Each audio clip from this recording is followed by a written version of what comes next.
Halo teman, ketemu lagi di channel Yumos Garage. Nah, hari ini saya mau test drive dan review mobil Dakota Samba 23 window. Kita jalan-jalan, kemudian nanti akan saya jelasin apa sih modifikasi dari Samba 23 window yang Yumos Garage bikin. Jadi ikutin terus ya perjalanan ini ya. Ayo, kita ikutin ya.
Kita test drive and review hari ini mumpung cuacanya lagi bagus, nggak hujan, karena dari kemarin hujan terus tiap pagi. Nah, ini mumpung siang hari ini cukup cerah, jadi kita keluar test drive dan review ya.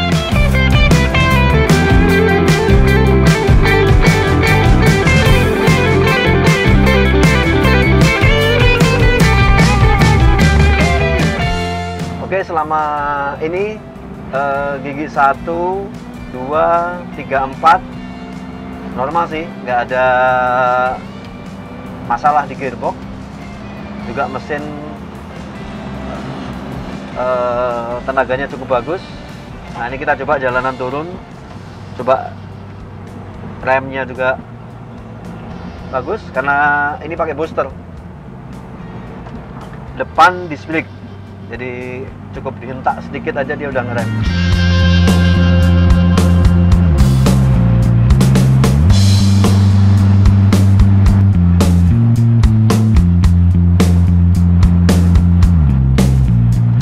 Sekarang test drive ini masih di seputaran perumahan saja. Nanti kita akan coba juga keluar dari perumahan ini di jalan besar, jalan tol.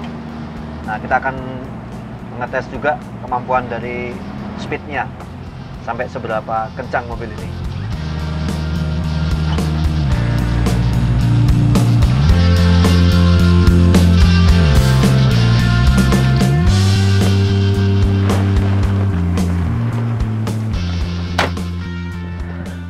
Nah, sekarang udah sampai di tempat yang view-nya keren banget di daerah Semarang. Hari ini saya mau nge-review produk dari Yumos Garage, Dakota 23 window customize ya. Karena ide ini sebenarnya muncul ketika pada waktu mau ada event Jogja VW Festival 2019. Pada waktu itu Yumos Garage pengen membuat sesuatu yang berbeda konsepnya, baik interior, eksterior maupun mesinnya. Replika 23 window ini basicnya adalah dari kombi Brasil tahun 1981, di mana bagian depan dari kombi Brasil yang semula one piece saya ganti secara total, baik bagian kepala, kemudian pintu, kemudian dashboard, secara keseluruhan dibentuk menjadi replika Samba 23 window. Kenapa Yumos Garage pengen bikin sesuatu yang beda? Karena pertama kali mobil Samba 23 window dengan warna putih, pure putih itu belum ada. Yang kedua, Samba 23 window dengan konsep interior full aluminium juga belum pernah ada. Sehingga Yumos Garage berusaha untuk mencoba membuat produk pertama kali ini dengan aksesoris serba full aluminium. Pertama kita lihat dulu bagian depan ya. Nah ini untuk Samba 23 window identik dengan Safari window.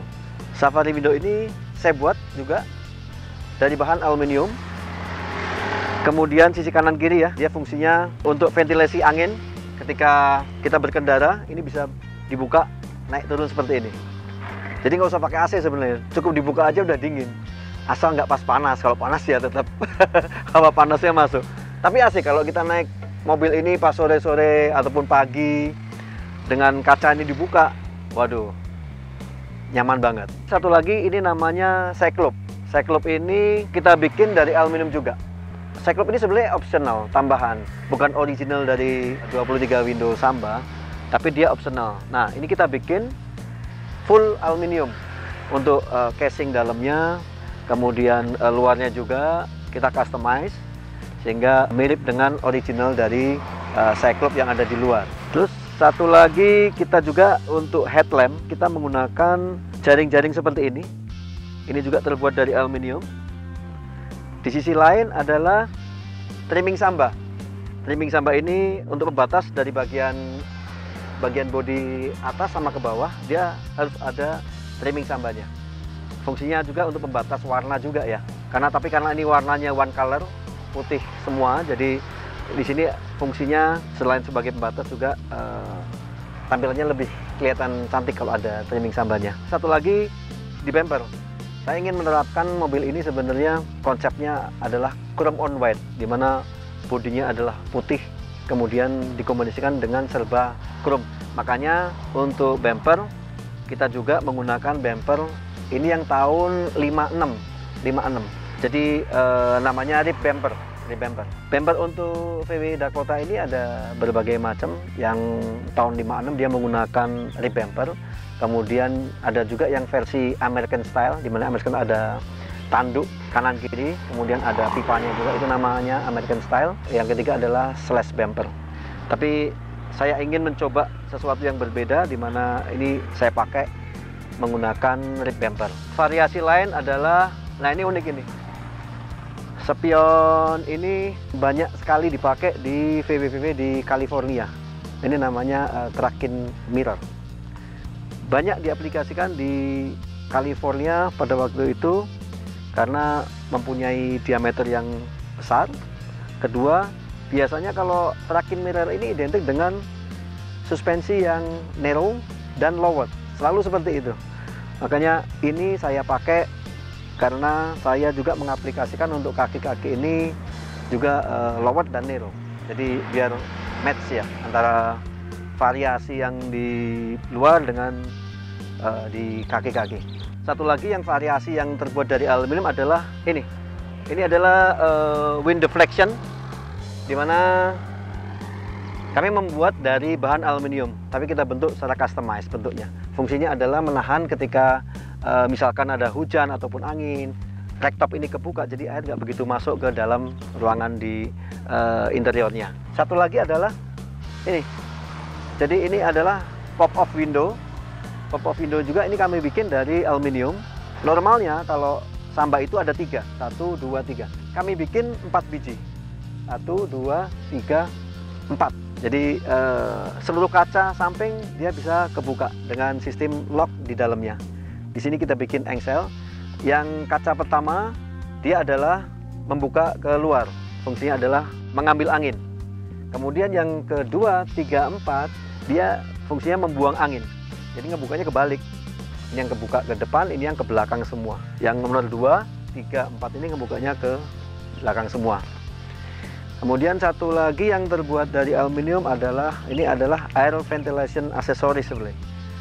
Nah, ini juga terbuat dari aluminium. Aksesoris ini kita modifikasi menggunakan klip untuk pemasangan ini, di mana fungsinya sih hanya sekedar pemanis saja biar dia kelihatan lebih banyak dominan aksesoris aluminiumnya di mobil dengan tema white on chrome ini. Kemudian chill bar. Jadi chill bar ini fungsinya adalah ketika kita membawa sesuatu barang di belakang, bagian bagasi belakang, ketika ada sesuatu yang harus nabrak di kaca ini, dia akan terhalang oleh namanya chill bar ini. Ini juga aksesoris sebenarnya. Ini juga terbuat dari aluminium. Oke, satu lagi yang belakang ini. Nah, belakang ini. Saya buka ya. Saya buka. Nah, ini. Oke. Bagian belakang ini, kalau originalnya Samba ini dia modelnya fix karet. Tetapi di sini saya modifikasi menggunakan safari window. Jadi namanya rear safari window. Ini bisa dibuka. Fungsinya lebih bagus lagi kalau ada ini ya. Karena apa? Begitu safari window yang depan dibuka, kemudian bagian belakang ini dibuka. Jadi sirkulasi udara di dalam itu langsung keluar ke belakang. Jadi di dalam lebih dingin ya. Kita coba seperti ini. Putar dulu karena di sini ada baut kupu-kupu. Kemudian ini ada penguncinya, ada dua buah. Saya buka. Kanan kiri.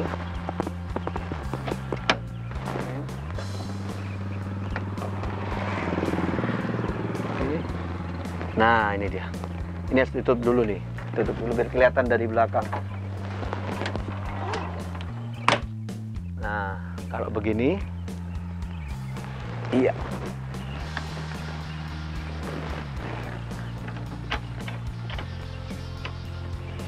Nah, angin dari depan tadi itu bisa keluar ke belakang secara kenceng banget. Jadi di dalam nggak panas ya, sirkulasi udara nggak panas. Ini fungsinya banyak banget.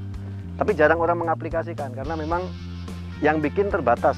Orang nggak terlalu banyak tahu cara bikin yang dari aluminium ini. Nah, kebetulan kita juga produksi untuk rear safari window ini.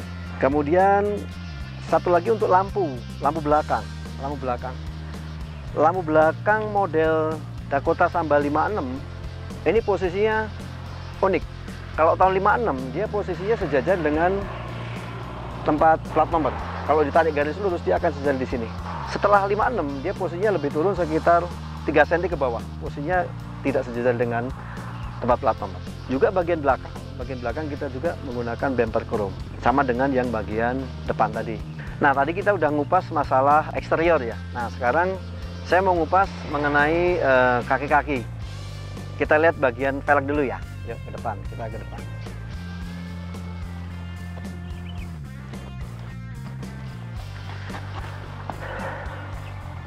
Nah, kalau velg ini saya menggunakan replika Porsche Fuchs chrome ya. Ini chrome dengan diameter 17 in. 17 in, lebarnya setengah in. Kalau ban depan ini saya pakai 195 40 17. Kalau yang bagian belakang 205 40 17. Jadi belakang lebih lebar sekitar 5 inch. Untuk kaki-kaki depan, kalau aslinya dari kombi Brasil ini adalah kingpan ya. Bagian depan kingpan, kemudian sistemnya masih drum ataupun tromol. Nah, kalau ini sudah saya rubah pakai kombi Jerman tahun 75. Di mana di depan suspensinya sudah memakai ball joint, kemudian sudah pakai disc brake. Nah, ini satu lagi modifikasi bagian depan, bilanya saya nero sekitar kurang lebih sekitar 5 inch ya, kanan kiri. Sehingga kalau dilihat ini posisi dari velg ini lebih masuk ke dalam. Fungsinya apa? Biar kalau posisi dicepelin habis, dia nggak akan mentok dengan bagian fender di dalam. Sehingga mau nggak mau harus di nero ke dalam. Ini modifikasi untuk bagian suspensi. Kemudian untuk rem saya menggunakan booster. Kemudian disc brake ya, disc brake juga tadi sudah kita pasang. Tetapi yang bagian belakang tetap saya pertahankan menggunakan sistem drum. Ini kan mobil setirnya kiri ini. Nah, kalau di Indonesia kan kebanyakan sebelah kanan. Ini pun saya modifikasi untuk steering box-nya menggunakan aftermarket. Kita menggunakan produk mobil lain, kemudian kita modifikasi dengan lumayan cukup banyak sih modifikasinya agar steering box yang di sebelah kanan produk dari Indonesia bisa kita pakai di mobil sebelah kiri. Jadi cukup banyak ini untuk modifikasi steering box-nya.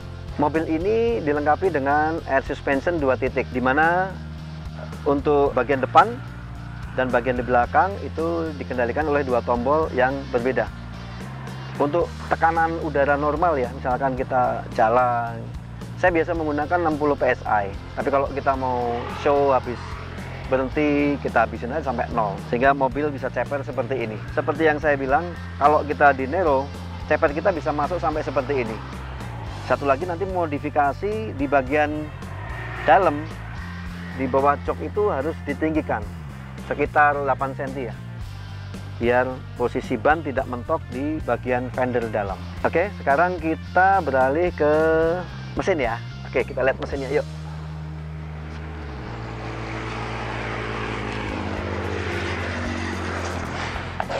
Nah, ini mesinnya. Oke.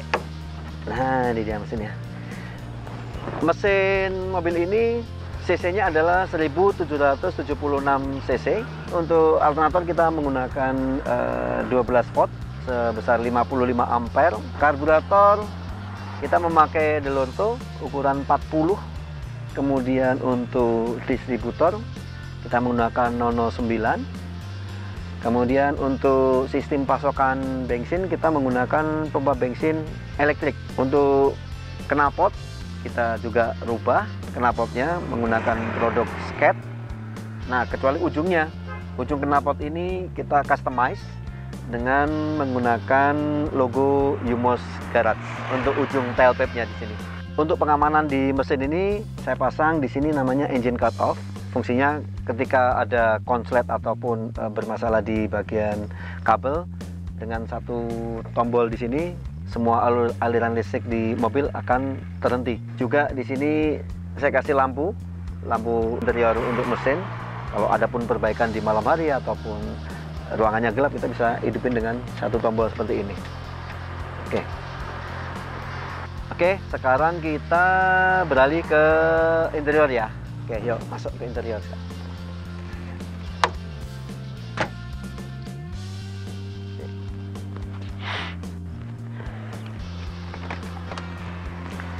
Nah, ini interiornya. Jadi seperti tadi yang udah saya sampaikan, bahwasanya konsep ini adalah konsep yang unik, di mana interiornya menggunakan full aluminium. Jadi dari door trim, kemudian jok, kemudian penyekat antara divider driver dengan penumpang belakang, jok depan, semuanya menggunakan bahan aluminium 1 mili dengan dibentuk sesuai dengan tema dari mobil ini. Ini menggunakan, untuk membuat tekuk-tekukan seperti ini, kita menggunakan alat namanya bit runner, sehingga bisa membentuk bagian-bagian yang sangat detail seperti ini. Oke. Ini juga menggunakan bit runner. Nah, jok juga sama.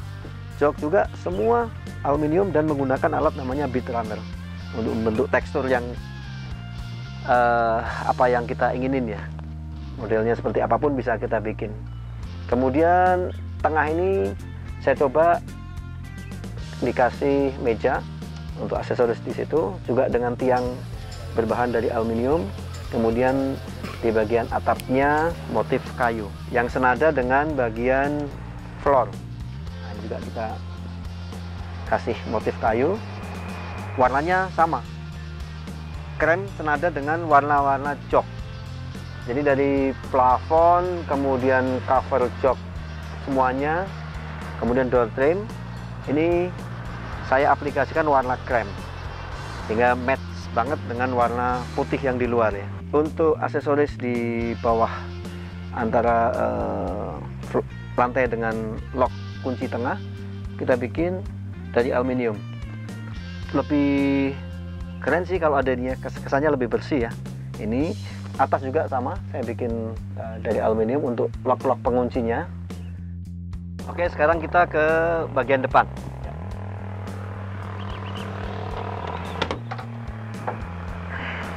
Nah, untuk bagian depan juga hampir sama dengan bagian belakang. Jadi di mana saya menggunakan full aluminium untuk jok, kemudian bagian depan juga kita kasih busa dengan dibungkus warna krem, kemudian pipingnya kasih warna putih. Fungsinya agar match sama bodi mobilnya. Nah, untuk setirnya saya menggunakan namanya Benju steering. Benju steering ini bikinan Yumos Garage juga, tetapi diameternya saya lebarin sedikit dibanding originalnya, kurang lebih sekitar 2 cm. Fungsinya agar ketika kita mengendarai akan jauh lebih ringan. Fungsinya itu aja sih. Kemudian untuk tuas persneling, ini juga bikinan dari Yumos Garage, di mana saya memodifikasi tuas persneling ini 1, 2, 3, 4-nya sama seperti biasa. Cuma kalau kita mundur, biasanya kalau original V kan kita tekan. Tapi kalau model yang kami bikin ini cukup digeser ke kiri sedikit, kemudian ke belakang dia akan sudah menuju ke posisi R ataupun mundur. Untuk audio saya pakai produk dari Amerika yaitu Retrosound. Dengan bentuknya sih vintage banget ya. Cocok dengan tema dari mobil ini. Juga tombolnya juga warna gading. Jadi casingnya juga warna chrome. Ini bakalan match banget sama interiornya dari mobil ini. Kemudian untuk hand grip bagian depan juga saya menggunakan bahan dari chrome. Nah, ini ada salah satu optional dari Samba 23 window adalah jam. Replika diproduksi di Amerika. Kebetulan ada salah satu kawan yang bikin di sana dan saya beli lumayan banyak untuk stok. Satu-satunya dipasang di mobil ini. Untuk karpet depan saya menggunakan warna krem juga. Ada beberapa pilihan. Saya pikir warna krem ini akan mendominasi di bagian interior. Jadi karpet juga saya ganti warna krem. Kemudian bagian atas ini ventilasi udara. Di sini saya kasih 3 indikator, di mana 2 indikator ini adalah untuk oil pressure, kemudian satunya lagi adalah untuk air suspension ya, mengetahui PSI-nya berapa. Ini ada di atas semua. Kemudian tombol-tombol juga, tombol lampu, tombol wiper, itu saya bikin secara handmade juga. Kemudian kita chrome ulang.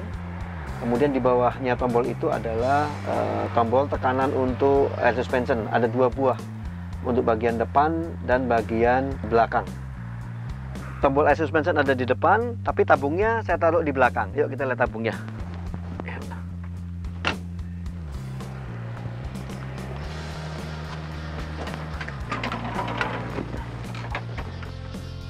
Nah, ini dia air suspensionnya ada di belakang. Ini sih saya kasih airbrush sedikit biar kelihatan lebih unik di sini. Ada gambar dari mobilnya. Kemudian lantai juga sama, di bagian belakang juga saya kasih motif kayu agar ada harmonisasi warna di bagian interior secara keseluruhan. Sekarang kita udah jelasin semua nih, udah jelasin semuanya, interior, eksterior, mesin, udah kita jelasin semuanya. Nah, sekarang saatnya saya mau test drive, mau lihat performa dari mobil ini, gimana remnya, gimana akselerasi dari mesinnya. Kita coba aja ya. Oke, nanti reviewnya ditunggu. Sekarang kita ngelewatin jalan yang naik turun.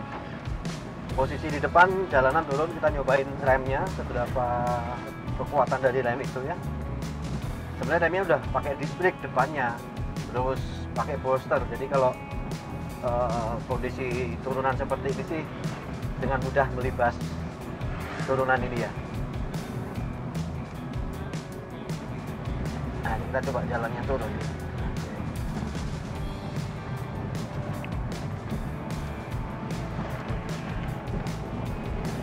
Tadi saya setel di 40 PSI, 45 PSI. Cuma masih agak keras. Sekarang saya coba naikin di 60 PSI.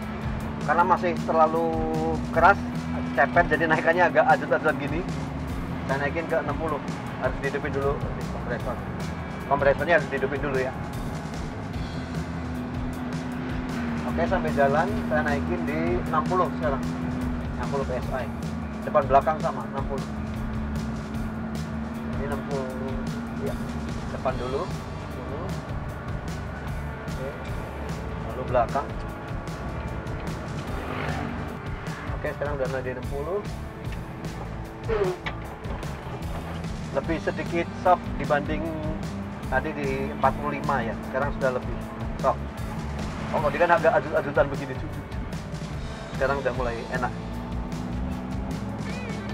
Di depan kita mau ngisi bensin dulu karena kita mau masuk ke tol. Jadi isi bensin dulu. pakai Pertalite atau Pertamax ya sekarang.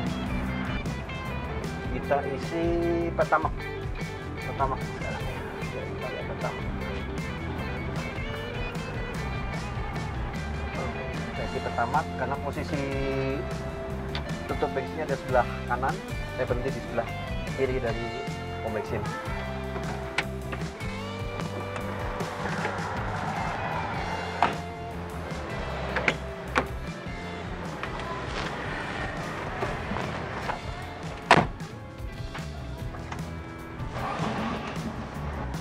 Sudah isi bensin pakai Pertamax.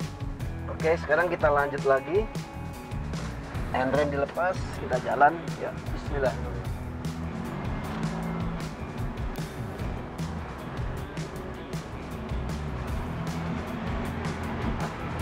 Sekarang kita menuju jalanan yang lebih ekstrim ya, jadi tanjakannya cukup tinggi. Kita coba. Masih pakai gigi 2 sekarang ya, posisi gigi 2.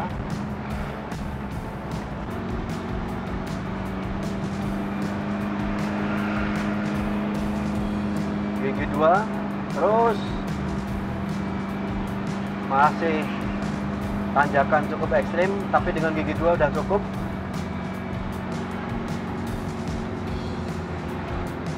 Tenaga cukup besar dengan cc 1776. Nah, akhirnya kita sudah sampai ke jalan datar.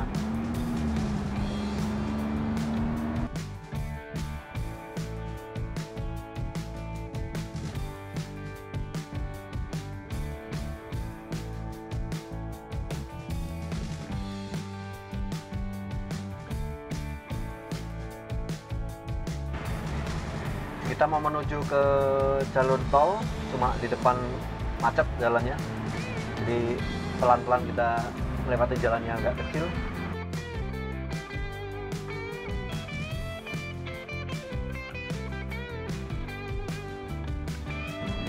Nah, teman-teman kalau biasa nyetir kanan, kemudian kita sekarang ini nyetir kiri, perlu adaptasi ya, paling nggak sekitar 10 menit lah, 10 menit atau 15 menit adaptasi. Karena posisi tuas persenan dia ada di sebelah kanan. Kalau udah 10 menit, udah kebiasa, normal aja, biasa. Cuma agak aneh aja kalau ya nggak pertama kali nyetir sebelah kiri ya. Tadi tak coba udah, sekarang udah biasa, kita nyetir udah kayak nyetir di sebelah kanan. Nah, di depan kita udah mau belok ke jalur tol ya. Jalur tol, nanti pas pada waktu bayar tol, nah tetap harus pakai ini nih. Tongsis, biar lebih mudah masuknya. Seperti biasa, jalanan macet, semua kota sekarang udah mulai macet karena banyak mobil dan motor berseliweran. Nanti setelah saya bayar tol, kok bayar gesek ya, gesek pakai e-tol. Saya mau coba Persneling 1, 2, 3, 4 kondisinya seperti apa. Kita coba setelah bayar atau gesek tol ini ya. Nah, oke, di depan sudah ada gardu tol, persiapan buat gesek. Coba latihan dulu bisa. Oke, geser dikit. Nah, yes, berhasil. Oke.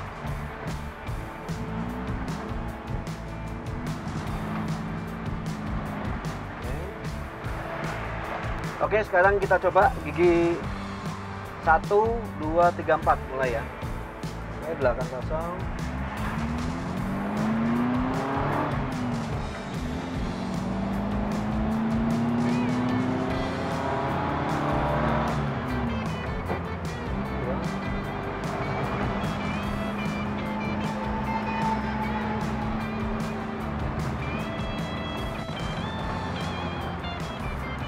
Sekarang alhamdulillah normal. Gigi 1, 2, 3, 4 nggak ada dengung di gearbox, nggak ada gigi balik ke netral. smooth sekarang ini posisinya. Oke, ini sekarang jalanan lurus di highway tol gigi 4 ya, posisi ya. Bisa didengerin tadi gearboxnya halus banget, nggak ada dengung sama sekali ya. Enak, responsif juga mesin ini masih di top speed 65-75 miles, ini miles, kali ini miles. Kaki-kaki di jalanan yang agak halus ini cukup nyaman karena saya tadi setel di 60 PSI. Jalanan halus, posisi pas di 60 PSI. Masih ceper tapi soft, naikannya masih empuk. Kalau di angka 45 terlalu ceper, kedua agak ajrut-ajrutan sih, jalannya agak ajrut-ajrutan sih. Jadi karena 45 menurut saya nggak nyaman banget kalau buat jalan ini ya. Kecuali kalau kita berhenti, posisi parkir habisin sekalian di nolin, habis jadi cepernya.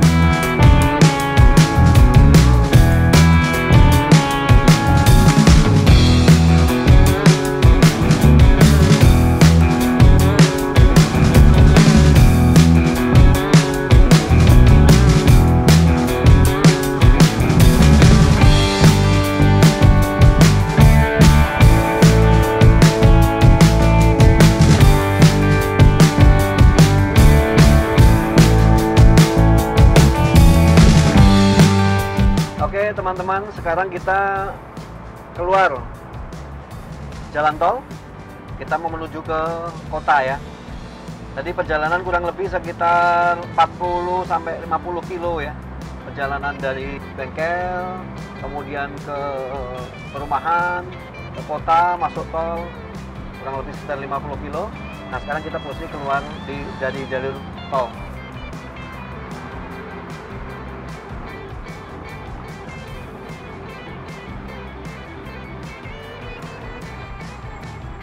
Kalau jalanan macet begini, safari window di depan saya buka yang sebelah kanan, buka lebar, angin kenceng banget masuk ke dalam, jadi nggak panas. Kecuali yang bagian safari window depan saya nggak saya buka, karena kalau saya buka anginnya terlalu kenceng masuk ke muka nih, ke muka. Makanya cuma sebelah kanan aja udah cukup dingin, nggak dingin sih, semilir ya. Anginnya kenceng banget. Apalagi rektopnya dibuka itu, bagian belakang rektop dibuka. Jadi ngirit, nggak usah pakai AC. Mobil ini memang nggak pakai AC.